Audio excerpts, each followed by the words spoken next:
Hey, how you guys doing? I'm USMC Doc14 from jkowners.com, pirate4x4.com, and what I'm going to be showing you today is how to do an eye splice in synthetic winch line. Synthetic winch line is a common item we use as a replacement for wire rope in our recovery devices. It's basically an ultra-high molecular weight plastic that goes by different names, such as Amsteel Blue, Tektra, Dyneema, Spectra, Kevlar. It comes in a bunch of different colors. What the coloring is actually the UV protection coating, like this one's blue, this one's gray.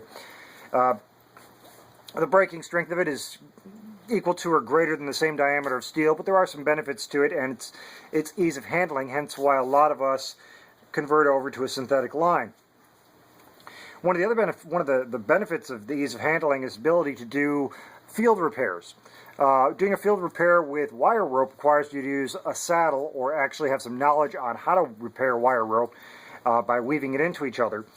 And nobody really carries a swedging unit out in the field with them to be able to repair wire rope. Repairing synthetic rope, you can do repair synthetic rope with what's floating around in your rig. Although it does benefit to actually have a thing set up. And I'm going to show you both.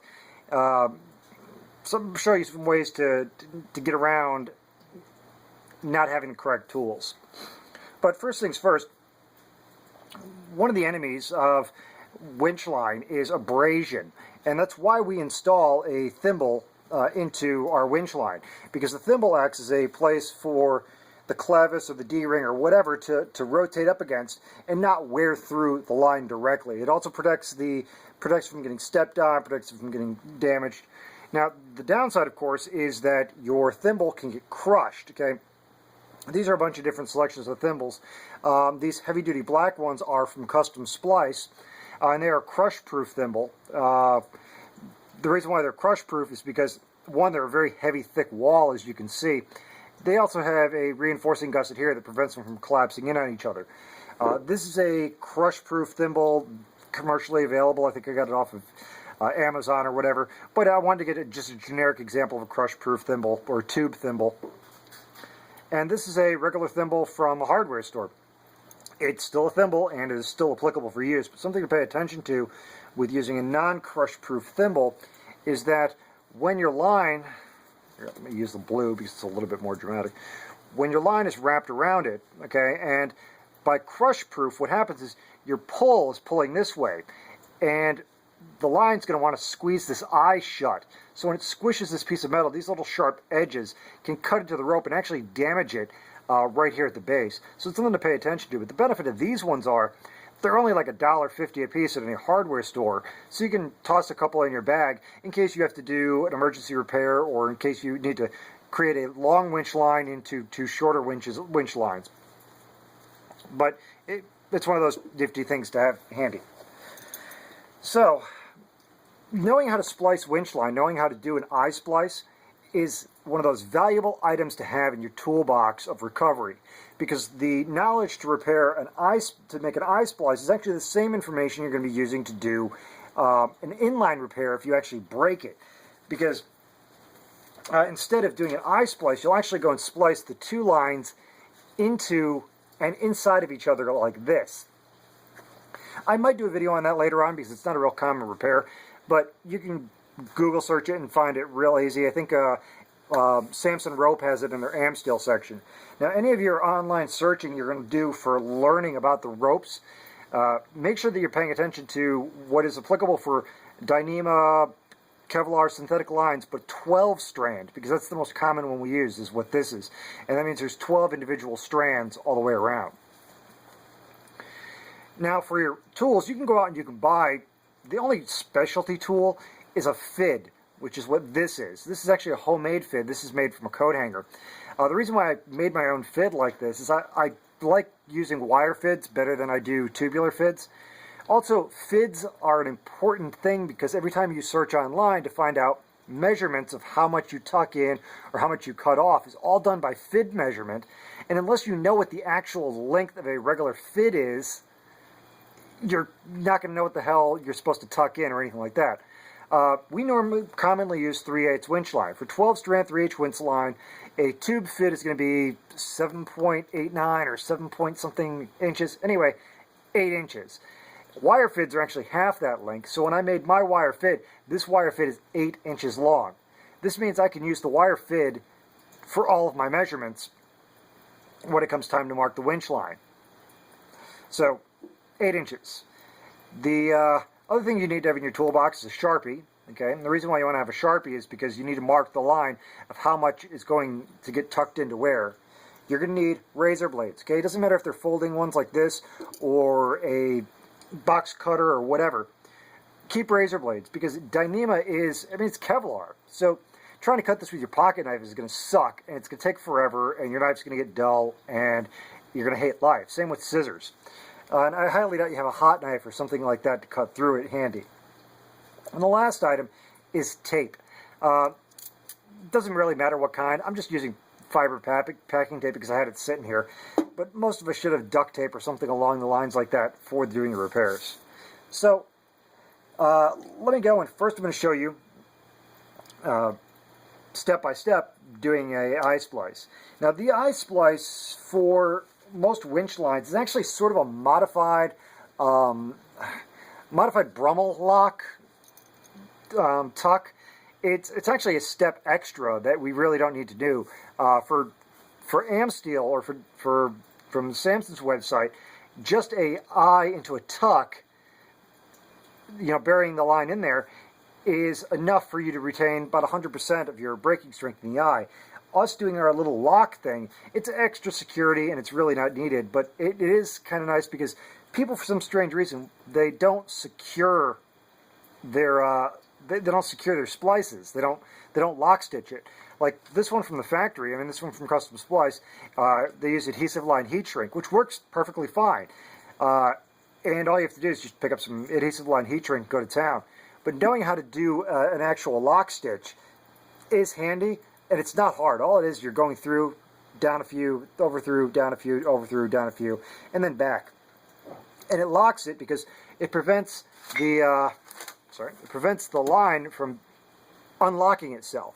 This acts like a Chinese finger cuff. When you pull on it tight, you can see how it collapses here, and it grabs the inside line, preventing it from sucking back through. But if you go and you compress the line like this and you milk it, okay, now that line in there is free floating and it can come out.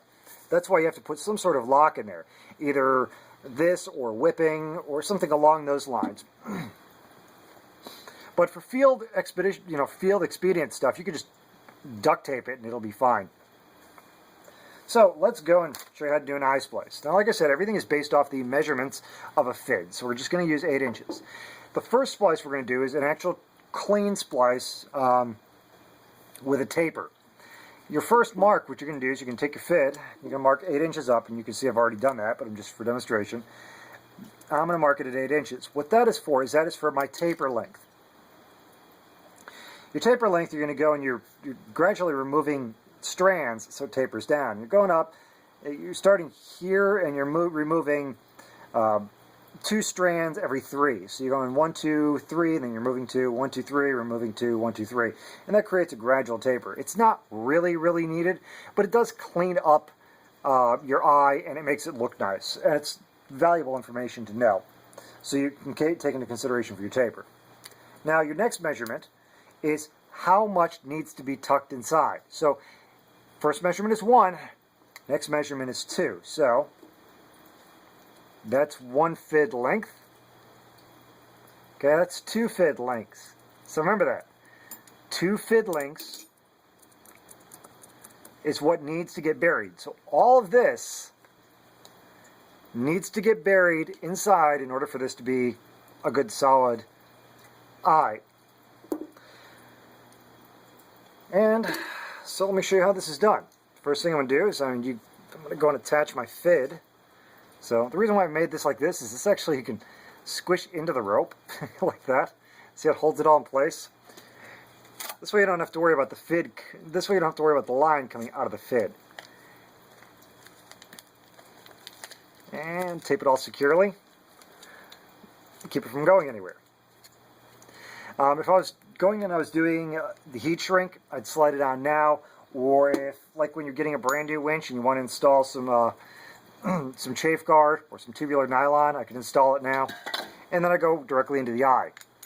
So I'm going to pass it through this side of the thimble, back through this side of the thimble. Okay, I'm going to find my mark.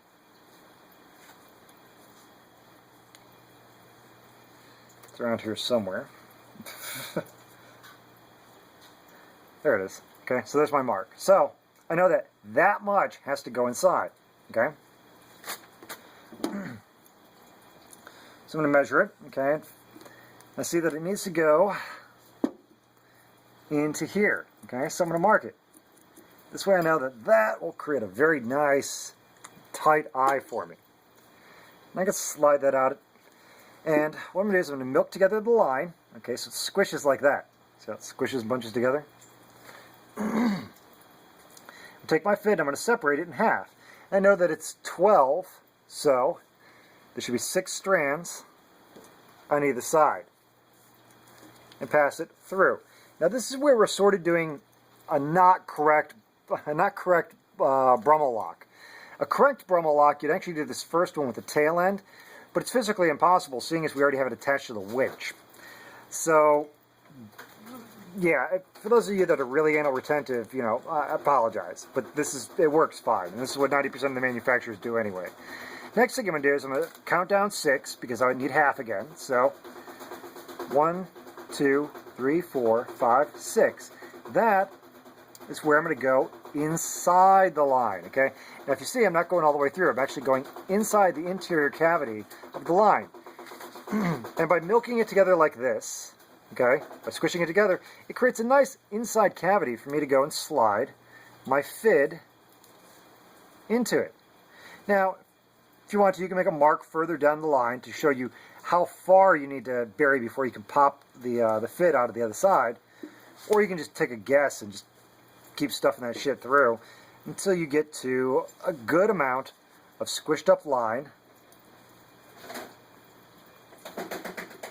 on, there we go. So, of all this squished up line, pull my fid out, okay, let's take my tape off,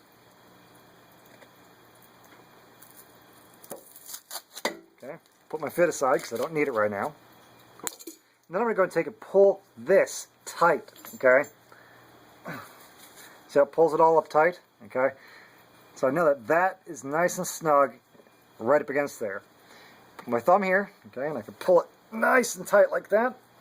And then I'm going to squeeze it to hold it, and then I'm going to pull this back, okay? And I'm going to milk it like that. What this does is it causes the rope to do that whole nice Chinese finger lock thing, okay? You see it's doing a nice Chinese finger lock? Make sure it's all nice and smooth. Now, if I was going and I was putting on my heat shrink, I'd slide my heat shrink up, heat shrink it, and be done. And you can see how the tail gives it a nice gradual taper, and it's good to go. That's it. It's really not that complicated. Now, say you needed to do it in the field, okay? You've just snapped a winch line, you snapped an eye or whatever. You don't really need to do that taper. You don't want to do that taper. You don't have to. Also, you don't, let's say hypothetically, you don't have a fid. Okay, you got a Sharpie, right? So, first thing I'm going to do is make sure the Sharpie doesn't have anything stupid sticking out on it. Like, you know, like this thing, okay? So, cut that off. Squish together. And pass it through my thimble.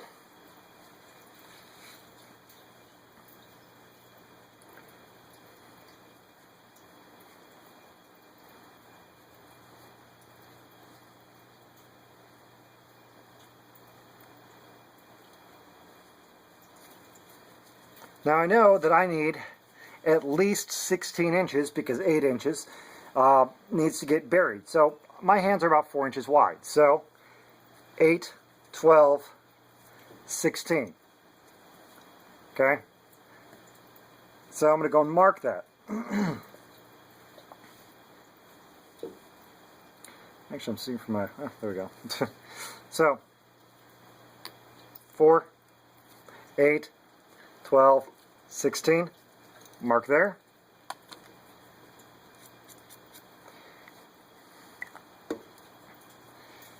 This is now going to be my fid. Watch this shit. Take a piece of tape, okay, place it on like that. Take my winch line, stuff in the middle. It doesn't have to be a Sharpie. It can be a twig. It can be whatever, okay? And roll it up so that now I have an attached fid. Okay, I got my mark. Go and spread this out. Like that. And take my Sharpie fid, stuff it through. Okay. Then I'm going to go and count 6 again. 1, 2, 3, 4, 5, 6. And I'm going to stuff my Sharpie fid in there again. Okay? See?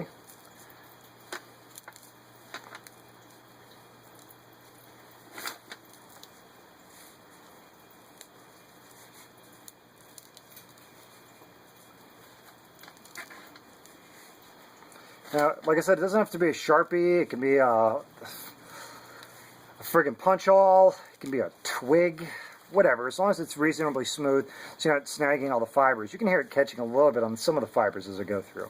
And I got enough of it buried in there. Pass my fid back out.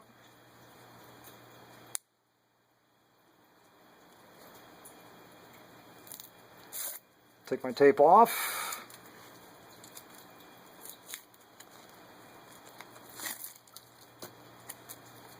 Okay, grab that, pull my eye tight, hold it, and milk that back. Ta-da, eye splice. Valuable information and knowledge you should have. If you guys got any questions or comments, please post them in the comment section. And thank you guys for watching my videos. You all have a good night.